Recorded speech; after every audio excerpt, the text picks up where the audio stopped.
Welcome to the Armchair Coaching Podcast. My name is Coach Sheffer. I am your host. I am the offensive line coach from Brentsville District High School in Nokesville, Virginia. And we are back finally with another episode of the Program Profile series. Today, we're going to continue with the SEC West. And instead of talking about a good SEC West team, we're going to go to the bottom of the roster. And we're going to talk a little bit about Arkansas football.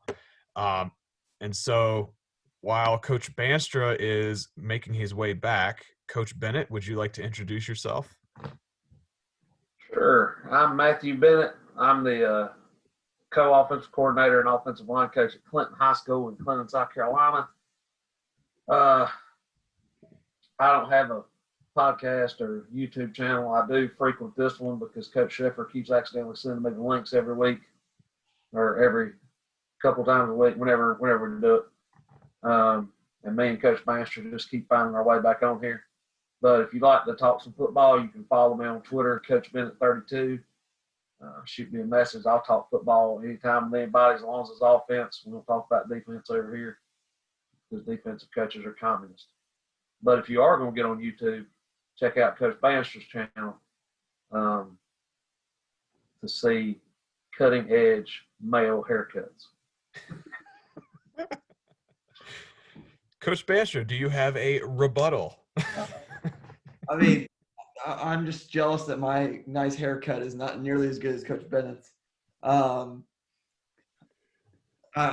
name is Coach Bandstra. I'm the special teams coordinator receivers coach at Fairborn High School here outside of Dayton, Fairborn, Ohio. I do have a YouTube channel, Coach Bandstra, Nick Bandstra, all kinds of array of content. I just released a video on mesh, thanks to Coach Trotter down in North Carolina. And I'm looking forward to talking some Arkansas football.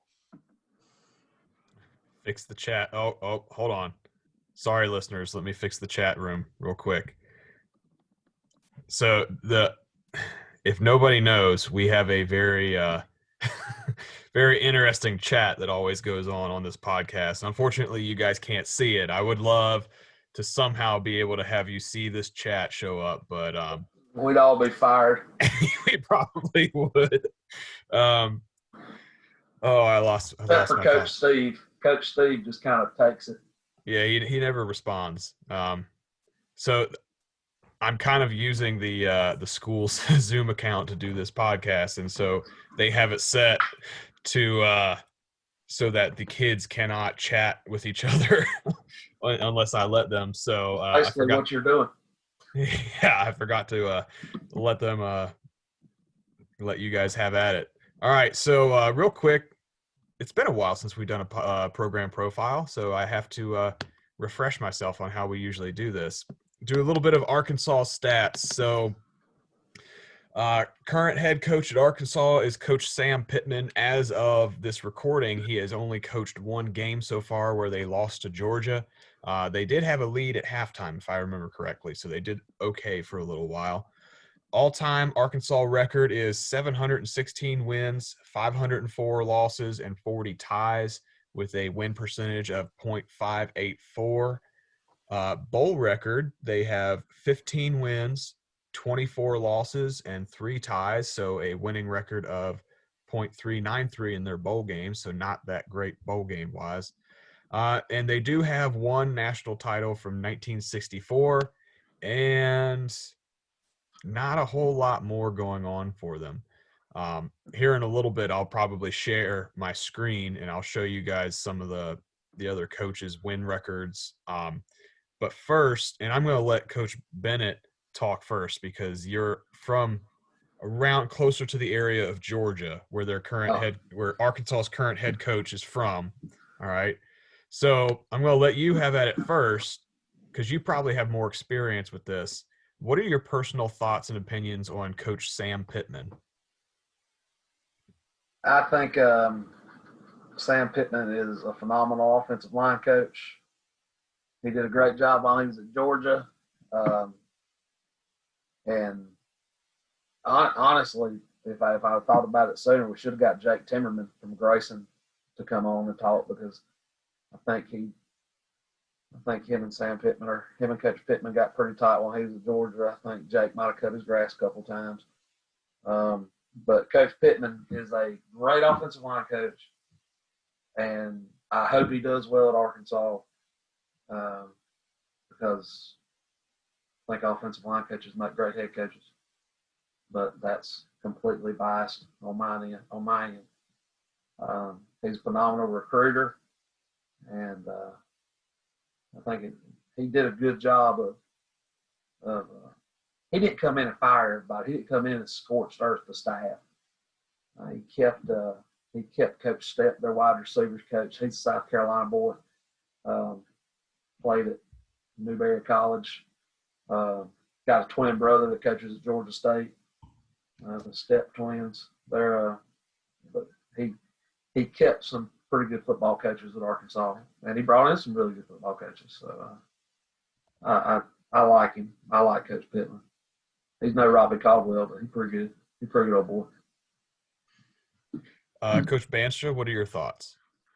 I mean, I just know him as an O-line coach, and there's some good stuff he's got online that he does. I don't know him real well because I think most of his career has probably been at least the past 10 years have been in the SEC on and off. I think he's had a brief stint like North Carolina or something like that too.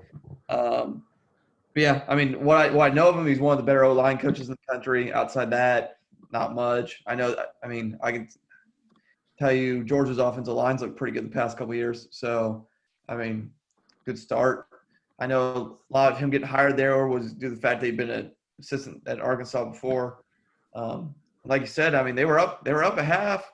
I mean, they were fighting, and then it kind of just got away from them. But like I said, they looked good for half, and see if he can turn that program around. Y'all know who's been a head coach before? Was he? Hutchinson Community College. Remember like 92, 93, something like that? He's like 11-9-1 or something like that. Hutchinson Community College back in 92, 93. Yeah. That's some mighty fine junior college football though. Yeah. Community college football, whatever you want to call it. That's in that Kansas conference. Bunch of really good football players out there. Is that with the Indy from last chance Yeah, year? they're in that deal, yeah. Okay. I actually was not able to watch any of that game. I was watching some other games at that time. Unfortunately, I was probably watching Army lose. But did you guys were you guys watching that at all? Did he bring any of the Georgia offense with him, or what were they doing on offense? I watched a little bit of it, but mostly while they were on defense. Okay. I didn't get a chance. I was flipping back and forth between a couple of games at that point. Yeah, same here. I mean, I flipped back and forth. I think they got, what's their quarterback's name? Is it Felipe Franks that was at Florida? Yep. Something like that. They got him, and I thought in the first half that nobody knows Georgia better than Sam Pittman. So in the first half, he surely had a hand in the defense this week and helped them. They were really schemed up pretty well, I thought, for Georgia in the first half. They give them fits. Second half, talent takes over. I know they struggled running the ball, which is, to be anticipated. I'm double checking stats here. Yeah, You got to assume Georgia's front seven they're probably NFL. They had 77 rushing yards. They threw for about 200 pass yards. They had 3 turnovers. So, all right. Well, that kind of is going to lead me into the next question here, and I don't know if Coach Bennett wants to take a shot at this one or if Coach Bandstra wants to do first, but what are you guys expecting Coach Pittman to bring with him from his time at Georgia? We can talk offense, we can talk, personality and leadership. What are you guys expecting him to bring from Georgia to Arkansas? When they hired him, they sold it as he knows SEC football. His culture, his personality, and his ability to recruit. That's why I remember when they hired him. That's kind of what they sold on. He's an offensive line guru, recruit very well, who is a former Arkansas assistant, so he understands how that area works, and he's loved by all of his players. That's what I remember hearing. Outside that, I mean, probably good O-line play. I mean, to me, it'd be similar to like a Mario Cristobal, who is still very heavy with his offensive line. Kind of sets the mentality for his offense, would be my guess. But again, like I said, Coach Bennett probably knows Coach Pittman and what he does a little bit better than I do. I actually don't know Coach Pittman as much as I've watched some of his tape. I obviously watched the teams that he coached at Georgia and those offensive lines. I know when he was at Georgia, they got a kid, the kid who just is leaving Georgia and going to Tennessee, the May kid, big offensive lineman, big, good offensive lineman. Him and his brother, there's two of them. Well, one of them committed to Georgia while Pittman was there. It's the one that's going to Tennessee now. And I remember when that kid was getting recruited, because he's a special player. I remember watching his tape, and I was like, man, this kid's a stud. And then somebody retweeted it, and I saw it on Twitter that Coach Caldwell from Clemson actually went to his house. Well, when I saw that, knowing Coach Caldwell like I was like, well, that kid's going to Clemson. If Clemson wants him, Coach Caldwell went to his house, he's going to get him. And Sam Pittman still got him. So I figure Sam Pittman's going to recruit some really, really good offensive linemen. And I think early on, he's going to have to take a little bit lesser than what he got when he was at Georgia. But he'll coach them up, or he'll coach his coaches up, and they'll get it right. I think they'll be really good in the trenches in a year or so. Maybe this year, but it's not like the University of Arkansas, even though Chad Morris didn't have a lot of success. It's not like Arkansas is going to roll out there 6'1", 260 across the board. I mean, they still got some big kids that can play. And Coach Pittman I think he'll get that out of him. And then once he starts getting his guys in there, he's going to recruit really well. I think he's going to bring some of that Georgia recruiting mentality with him. And they recruit as good as anybody. All right. So I'm going to do something that we haven't yet done on this podcast, and I'm actually going to share my screen with you guys, getting all technological on everybody. All right. So I took a couple screenshots off of Wikipedia, even though I keep telling my students not to use Wikipedia as a primary resource.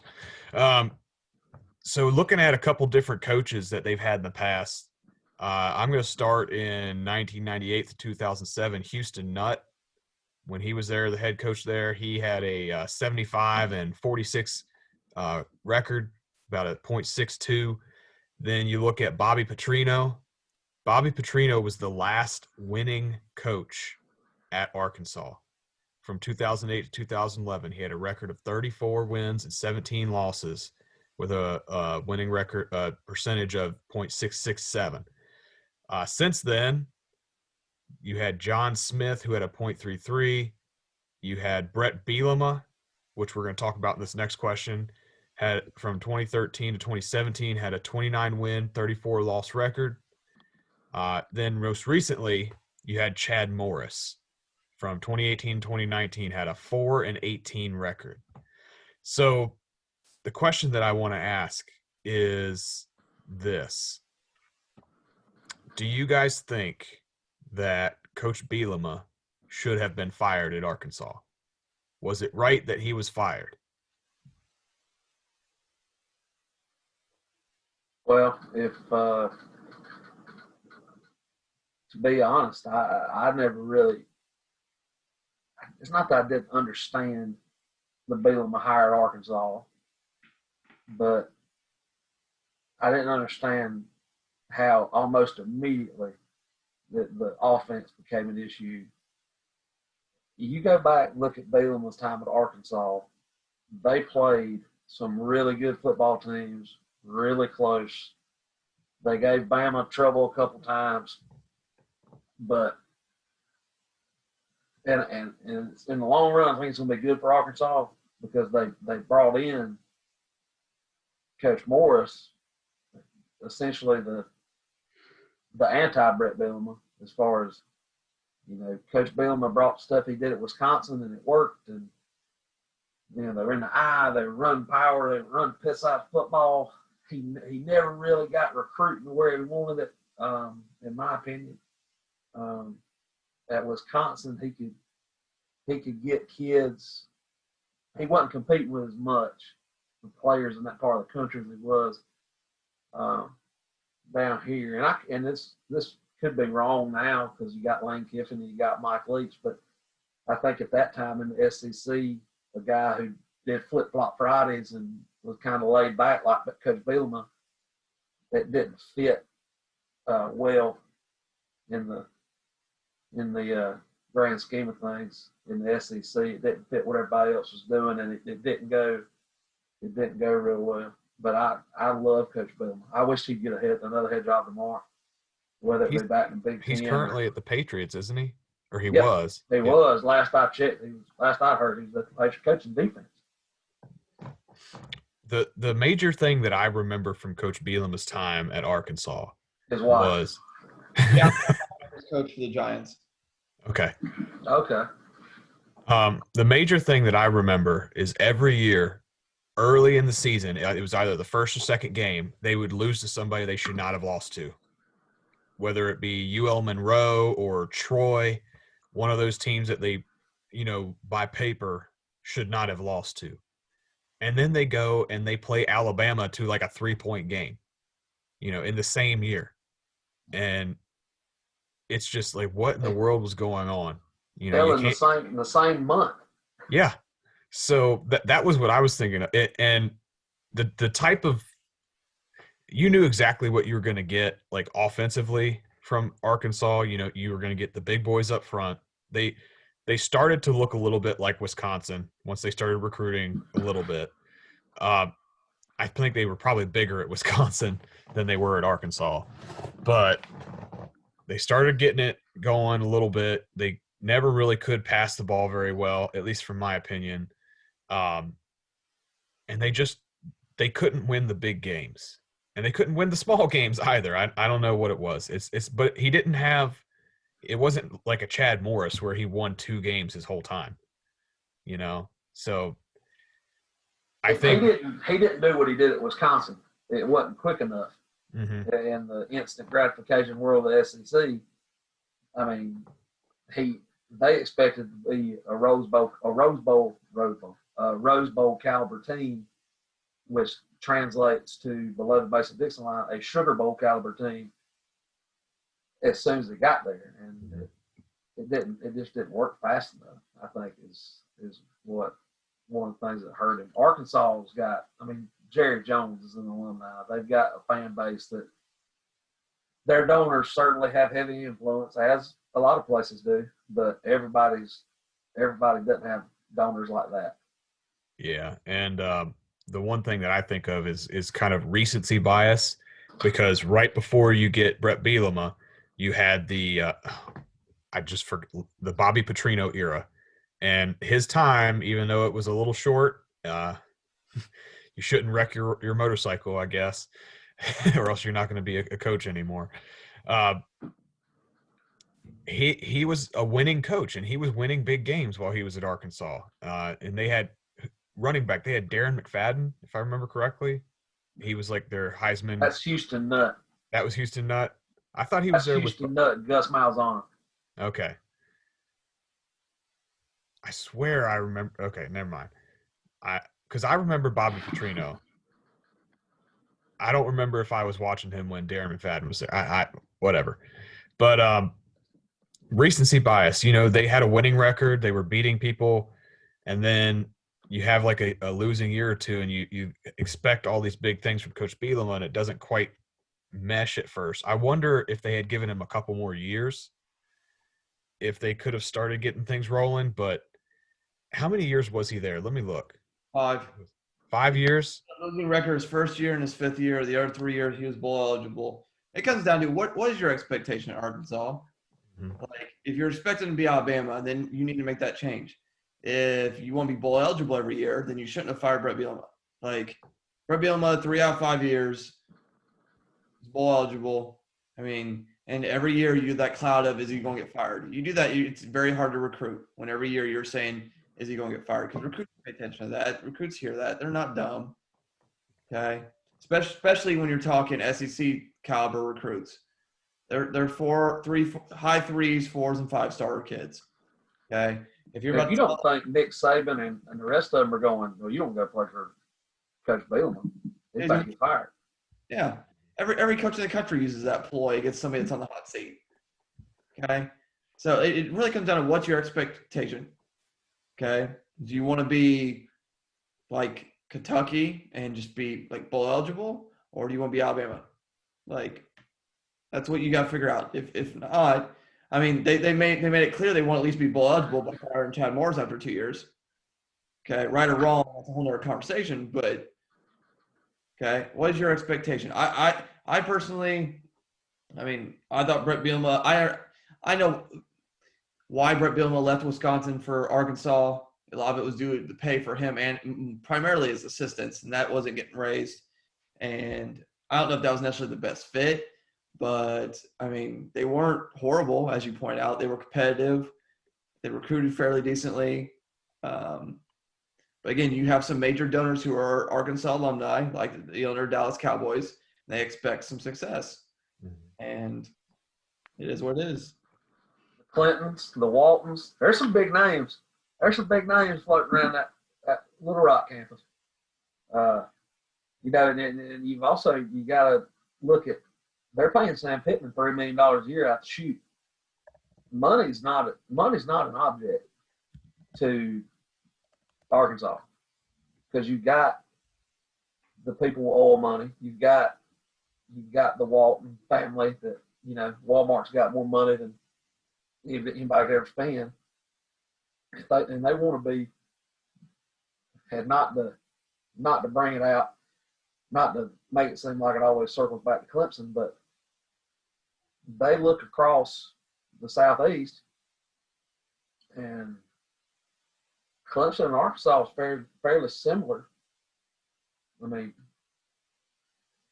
you can't tell me that you can build a college football stronghold in Clemson, South Carolina, and you can't have it in Little Rock, Arkansas. And another thing is, there's also some of it, I'm sure, is high-level boosters, and a bunch of it is the slappies on the message boards who every single year, as long as he's in the SEC, are going to say, if Auburn will make the move to buy out Gus Malzahn, they'll write a blank check and they'll try to get it, because they think that Gus Malzahn is the man for the Arkansas job. And every time the Arkansas job comes open, Malzahn gets an extension at Auburn. All right, well, let's think about Chad Morris, because if Chad Morris and Gus Malzahn, obviously they're working together right now at Auburn. Their offensive scheme isn't that different, I would say, because Chad Morris used to be the offensive coordinator at Clemson, right? And they ran a very similar offense. And they're still running, like, a lot of people are not going to be happy about this, but it's a shotgun wing T style offense. It's based in the wing T. And so, yes, it was up tempo. Yes, it was shotgun. Yes, they were throwing it around. But the first part of this question, was the Chad Morris era at Arkansas a complete failure? And if Chad Morris's time there was so bad, do we really think that Gus Malzahn's is going to be that much different? Because they're basically almost the same person, in my opinion. Well, Chad Morris, his offense is Gus Malzahn's offense. He took it. He's told the story. Speaking at clinics, he put his whole, because he was coaching one of those big schools in Texas. He puts his whole staff whole offensive staff, they get on a plane, fly to Arkansas. Coach Malzahn's coaching Arkansas high school football, breaking every national record there is. And he goes and talks to Coach Malzahn after the game, and Coach Malzahn thinks he's a rival from a rival school and says, I can't talk to you this week, but if you come next week, I'll talk to you. Coach Morris next week puts his offensive staff back on the plane, and they fly back to Arkansas, and Coach Malzahn gave him the keys to the castle. And, I mean, it's not – people that are familiar with the two programs know that, and I've told y'all this before. I think I've made the same reference on the podcast for one of the early episodes. At Clemson, they call inside zone this. At Auburn, that's the same thing they call inside zone. They call power this. Clemson calls power this. The bones of Clemson's offense is still Malzahn stuff. And I think with Chad, I watched Auburn this past weekend. I think Chad Morris, seemingly to me, he's tinkered with the passing game some, but they looked a little bit more like Auburn to me this past weekend than they have in weekends past. I saw them run buck sweep. I saw them run power. Still run a little bit more zone than I like, but I mean, they got some more of their gap scheme stuff. I think Coach Malzahn or either Coach Morris wants that, or Coach Malzahn wanted it and told Coach Morris that's what he wanted. But I mean, I think the people in Arkansas's infatuation with Gus Malzahn comes from what he's done in the state of Arkansas, and the fact he was there when they were on the cutting edge of offense with McFadden and Felix Jones and Peyton Hillis and the Wildcat and all that. Coach Bandstra, you have anything to add? Not really. I mean, I don't. I'm a big proponent of giving coaches time, just in general. So I would argue, yeah, probably. I understand there's expectations and you're paying them a lot of money, but it's not like that's an easy job. Like, I mean, it's not the worst job in that conference by any means, but it's not an easy job. So, I mean, yeah, and I like to Coach Bennett's point. Yeah, they have a fascination with Coach Malzahn that is never going to happen. It's like Nick Saban and that when he talks to Texas every couple of years, it's not happening. But it is what it is, and I mean, again, I don't think 2 years is long enough, especially in a program that was already struggling. Yeah, so that offense just never really took off at Arkansas. They just weren't able to get anything going. I'm not saying the defense was very good either. And the question that I had added onto this on the script was, why was their offense never able to take off? And to me, like you said, I don't think they gave it enough time. It's not offenses aren't just going to come in and do what they do at LSU and automatically you go from an 11-2 Sugar Bowl to national championship, breaking every freaking scoring record in the book. It's not going to happen. There's no secret sauce, right? And so the recruiting that they had been doing at Arkansas was for that power, heavy up front, I formation type offense. And then they come in and they try to spread it out, throw it all over the place, and they just didn't have the right types of kids there to do that. Especially up front, it takes a different type of offensive lineman to run a spread than it does to run the I formation. And so, to me, they just didn't give it enough time. I think eventually they might have gotten back to the Brett Bielema numbers of wins and losses and being bowl eligible. I don't think they would have ever been like what an Auburn is and winning 11 games a year and competing with Bama. But do you guys have any, why do you guys think the offense never took off?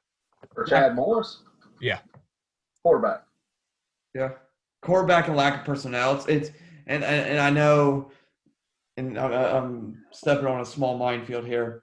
It's kind of like Georgia Tech after Paul Johnson left and trying to run the spread offense.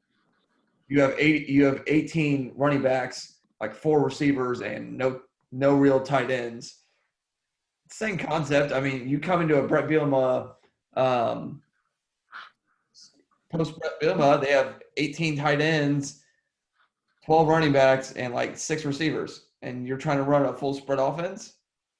So either I got to recruit the crap out of JUCO, or like I have a bunch of freshmen and sophomores for a couple of years. I mean, this is where if Chad Morris recruited well, Sam Pittman's going to benefit calendar year from now, because they'll have all those 2 classes will be juniors and seniors of just skill kids. I just want to say, since they were brought up, the hell with Georgia Tech. They still stink. Although I was telling my wife the other day, she was sitting there watching the game with me, and I had described why I hated Georgia Tech at the moment.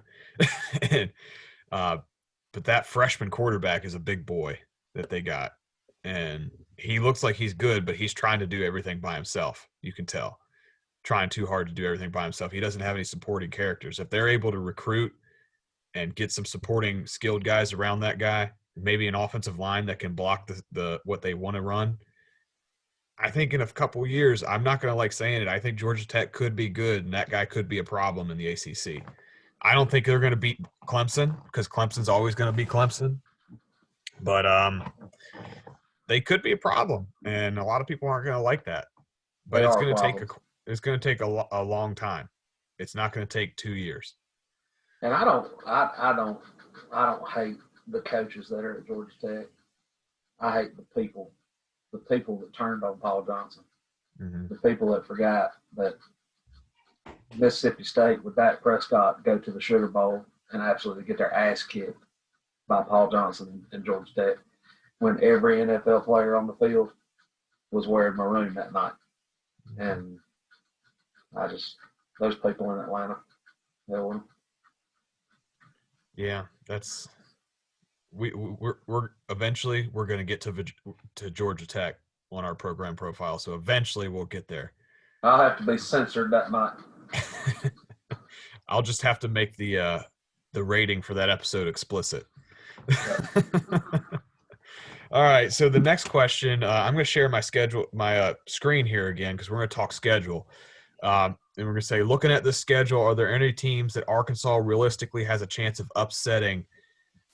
And the second part of this question is, are they the worst team in the SEC West? All right, so let me share my screen here. I keep saying share my schedule. It's been a long day of teaching, guys. All right, so here is the schedule. We've already seen them lose to Georgia 37-10, although we did say that they did have a lead at the half, so something fell apart there. Their next game is at Mississippi State. After that, it's at Auburn. And then at home versus Ole Miss. And then at Texas A&M. At home versus Tennessee. At Florida. At home versus LSU. At Missouri. And at home versus Alabama. I'm going to be honest. I'm not sure if Coach Bennet agrees with this. I think their ceiling is one win this year. Unfortunately, they might be able to pull something out. I mean, they looked okay for a half against Georgia, but I don't know, guys. I'm based on what I've seen in the past 2 years and this particular schedule that they've got. There ain't no way they're winning next week. I can't see them beating Mississippi State. And if they do, holy crap, Twitter's going to – I don't know what's going to happen on Twitter. It would almost be worth it. It would almost be worth it just to see it. The only 2 games that I think they possibly have a chance, I would say maybe Ole Miss, maybe. And then – because they always seem to play Ole Miss pretty tight. And maybe Missouri. But, I mean, I'd have to see some more film on Missouri because their first game was against Alabama. I think Missouri is probably better than Arkansas. So that question I asked, are they the worst team in the West? In my opinion, as of right now, yeah, they are. What do you guys think? I mean, I agree with you 100%. Those are the only 2 winnable games. And that's just because Ole Miss couldn't play defense the other day. But is that because Florida's really good, or is that because Ole Miss's defense is bad right now? Like, which one is it? I mean, in Missouri and Ole Miss are your only two realistically winnable games unless you have a big upset. I mean, even though LSU lost a lot and they're struggling right now, they'll have stuff corrected by then. And you, like you said, I mean, you're lucky if Mississippi State doesn't throw for another 600 yards this week. I mean, you just are. So, like I said, 2 wins tops, realistically 0-1. There's only 2 games on the schedule they can win where the opposing coach isn't immediately fired or put on the hottest hot seat that there is. And it's Ole Miss and Missouri. Ole Miss at home, they're getting Ole Miss coming to, I said Little Rock. They play in Fayetteville or Little Rock. Where they play? Pretty sure it's Fayetteville. Yeah, it's Fayetteville, isn't it? They got Ole Miss coming to them back because you don't know, and I haven't seen Ole Miss's schedule. I don't know how up they'll be for that game. And then Missouri, I mean, I watched them the other night. Now, granted, albeit it was against Alabama, but yeah, I mean, I think you got 2 question marks and the rest of them. Although I will say, traditionally speaking, they're going to play somebody tough. And when they're going to play one of these teams tough, one of these ranked teams, I think the 2 best chances they got against ranked teams. Now, both of these games could be 60-7 blowouts. Mississippi State's riding real high. Real high. Maybe you catch them down. I doubt it. But your other one, I think, is at Texas A&M. Because one of the cool things about Texas A&M is 112,000 or how many people they get in there. You kind of take that away, and we don't know what Texas A&M will be like by that point. I mean, they beat Vanderbilt by 5. But if I'm Sam Pittman, I'm calling the league office SEC once a day just to tell them to F off. Because I don't play Vanderbilt. I don't play South Carolina. I play Tennessee, Florida, and then I got Missouri and Texas A&M. But I somehow miss South Carolina and Vanderbilt. So I added, I don't know, can you guys see what I was drawing on the screen? Yeah. Okay. Oh, yeah. I added a question mark for Ole Miss because to me, I think they always play Ole Miss pretty tough. I added a question mark next to Tennessee because I feel like I've had a grudge against Tennessee. I don't hate Tennessee, but every time I start liking them, they kind of disappoint me. And the last couple of years, they haven't been very good at all, except for like the last half of last year. They had some momentum and they won versus South Carolina. Now we have to wait to see how good South Carolina really is or how bad they are. I don't know because I could see Tennessee blowing that game because they do blow a couple of games every once in a while. And then Missouri, I think Missouri's better than what they showed versus Alabama because they play out. It's playing Alabama. You're never going to really look good if you're Missouri playing Alabama. I don't know. A couple question marks and then a bunch of L's. I just want to know how you're getting tickets at Mississippi State right now for $63. But I don't know. I'm looking at this. The Auburn game, tickets as low as $1,000. Mississippi State, just due for 600 yards, $63. You ever been to Auburn? No, I've not. But still, like Pretty awesome. you're telling me Missouri will make more. The ticket is worth more at Missouri than against Mississippi State. I don't know. I don't get that. Maybe it's because it's in Mississippi and everything's cheap down there. Who knows? Could be. No, I doubt that's it. You could put a question mark by LSU too, because God, who knows? Who knows what they're going to be like? I mean, they gave up 623 passing yards. And it was just a couple of different versions of mesh, and I mean, Yeah. You're lucky somebody didn't get fired after 600 passing yards. Yep, definitely. guys, Buck, welcome back to the SEC, Bo. Bo Pelini's first game back. both leading. It's been so long since he was in the SEC. He's probably getting ready for like Pro I, toss sweep. All right, so I've got one last what if question. They don't play each other this year, but who wins if they do play each other? Arkansas or Vanderbilt? for the last place in the SEC. The college football world wins. It didn't. Oh, here, let's see. I'm looking at. Okay, I know what they did. I haven't even looked to see how Vanderbilt did. They lost by 5. With Texas A&M, The Texas A&M. who's ranked. Okay, I'll take Vanderbilt then. I think Vanderbilt's probably a little tougher. Why not? I mean, I'm a contrarian. Woo pig suey, baby. there's no correct answer to this. They need to schedule this as their bowl game. It should already been scheduled. I don't know what Sam Pittman did to anybody at the SEC make a decision. I mean, God knows Alabama's going to get to play them. You know, the Blue Bloods, they're going to – I mean, shit, Arkansas couldn't even get Kentucky. They're playing Florida, Tennessee, A&M out of these.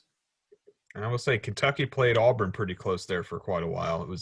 They have some big boys up front at Kentucky, but we'll probably talk about Kentucky here in another episode. But this kind of reminds me, thinking about like Vanderbilt versus Arkansas. It's kind of like think about what they do in those soccer leagues over in Europe.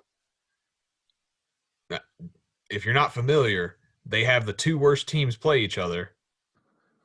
Or is it the worst team from like the upper league, the upper division will play the best team from the lower division, and if the upper division team loses, they get deregulated down to that league, and the other one gets up regulated to the next league. I can't remember what it's called. So what you're saying it'd be Arkansas versus Arkansas State is what I'm hearing. Possibly, like because essentially, if you go off math, Arkansas State's the best team in the Big 12 already. According to Twitter, based off who they've beaten and who's lost in the Big 12. Isn't the Sun Belt basically the Big 12 now? Yep. Sun Belt owned the Big 12 The 2 Sun weeks Belt, ago. baby. Like 3-0 or something like that. It was bad. It wasn't even close. It was that Sun Belt league. Though. Coastal Carolina beat Kansas. It was Arkansas State beat Kansas State. Yeah, I've said that before, but I just want to reiterate. I let you podcast guys, you guys on the Twitter machine wrote me in to the Kansas hype. Brent Darrin, Newt Rockney, Vince Lombardi, and my boy Chad Staggs of Coastal Carolina, and all those guys went out there and smacked them. I was thinking I was going to see the reinvention of the game, and it's still Kansas. Mm-hmm. I'm not saying anything bad about Brent Darrin. Hell, Chad Staggs had a hell of a game plan for him. He's a great defensive coordinator. It's still Kansas. Yeah. I hope Brent doesn't listen to this podcast. I hope the guys at Coastal do, because I love those guys. I hope he gets a job at a better school. that's then it might be a little bit different. But the week this podcast comes out, they'll beat Oklahoma or Texas or something, and I'll be the biggest dickhead in. Hey, no. Football Twitter. You remember when we talked Oklahoma? You were right. You were right when Kansas State was going to come out and beat Oklahoma. But y'all laughed at me. I didn't laugh. I think half agreed with you. I think Bandstra did. I think Bandstra agreed with me. Because I think we all said Oklahoma's probably going to be a little bit down this year. Kansas State is always competitive. How they lost to start the year, I don't know, but they're always a pain for people. And they lost the same way Oklahoma lost. Their defense laid down and quit. Oklahoma was up 3 scores. I turned that game off. And then I checked the score and I was like, oh my God. And as soon as I checked it, one of my buddies texted me and said, "Are you watching Oklahoma give this game away?" And I flipped it back over, and I was like, "God dang, that's good stuff." Yeah, I watched that, and then I watched Texas almost lose to Texas Tech. They should have lost that game. I don't know how they were able to make that comeback. That was ridiculous. I So swear, is Texas back? I want to do this every year. Is Texas back? they've never been back. Hook 'em horns. They've never been back. Not since Colt McCoy blew out his shoulder versus Alabama. And then his brother played there for like 8 years. Did nothing. Yeah. Then they had the Swoops guy at quarterback. They put him in. Tyrone Swoops. Yep, they ran the 18-wheeler formation, which was Yes. basically it was single wing, basically. Yes. They would just run quarterback power the whole time. I tell you what, some of the best games in the Big 12 have to be Texas versus Kansas State every year, because they always play each other close. It always comes down to the wire. Every year is those two teams. But I don't know. Texas defense still sucks. That was horrible. I was sitting there watching. I was watching that game, and the one thing I kept saying, I was like, what is Texas Tech's run strategy? Like, what are they trying to do? Because their handoff mesh takes about 3 seconds to get the running back the ball. And I'm sitting there like, what the hell are they trying to do? Running the ball. And then he gets smacked at the line of scrimmage. Are they trying to set it up so that there's holes that'll open? Or I don't know. They were just – both teams were pissing me off in that game, so I switched it off and watched something else. Speaking of switching off a game, the other night when the Packers played the Saints had the lead.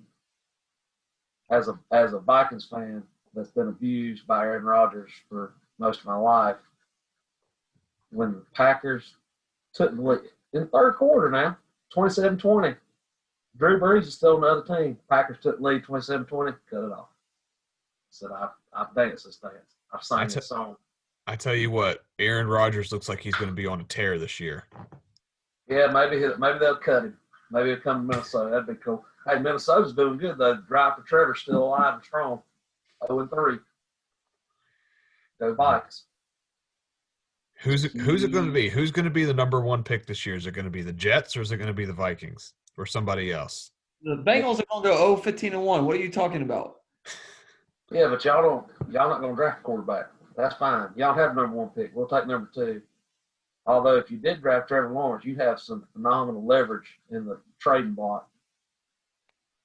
Say, hey, who wants Joe Burrow? Who wants Trevor Lawrence? We'll take whichever one's left. Best offers on the table. The entire league would probably band against the Bengals and offer like a 4th-round pick. If they could just have a functional O-line, not the worst O-line in the league, just functional, the Bengals would be solid. They're close to games they should lose by 60 right now. Joe Burrow's made some throws that rookies under the kind of duress he's under shouldn't be able to make. I mean, that is literally with no offensive, especially that right side. The boy's been sacked 13 times already.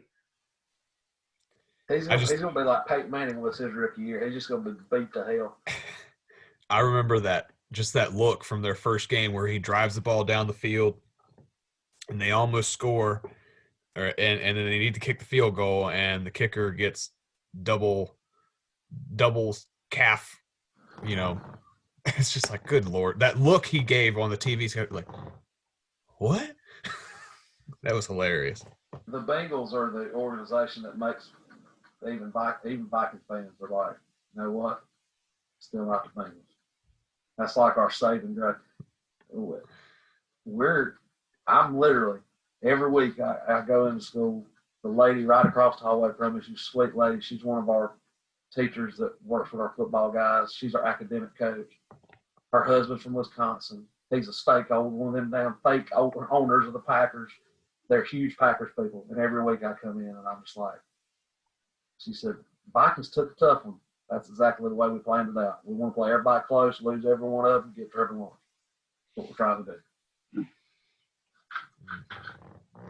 I don't know about the Bengals being like the worst team, because I live real close to Washington, so I don't know. Oh, shut up. The rest, they're not the football team. The football team is they're thriving, man. Yeah, well, for Washington standards, I guess so. Were they 1-2? Yeah. Might as well be 3-0. 0-2-1. 0-2-1. They talked about that on Pardon My Take this past week. Like, past 20 years than any other team. do what? Bengals have had more ties in the past 20 years than any other team. They talked about that on Pardon My Take last week. Like, every week, if there was like a prop bet, like you could bet there'll be a tie this week. There might wasn't Pardon My Take. That was one of some other Barstool podcasts. I listened to several. We should try to get somebody from Barstool on here, jack our numbers up. It would be them or the Lions. Those are the two teams that Lions. Yeah. The Lions should be 2-1. Yeah. They're not, but it should be. Adrian Pearson's starting to carry the load over there again. He had like 80. He's had about 9 good years after the Vikings cut him loose. That's good. He's gonna keep having to have a couple more good years because all those kids he has, apparently. At least that's what I've heard. That's why he's still in the league. He's got to pay child support. Hell, he's got to be able to buy sticks. Man, he beats his kids with sticks. No. All right, I think we ought to end it on that note. All right, guys, this has been the Armchair Coaching Podcast. Thank you, Coach Bandstra. Thank you, Coach Bennet, for coming in again. And we will see you guys on the next episode of Program Profile.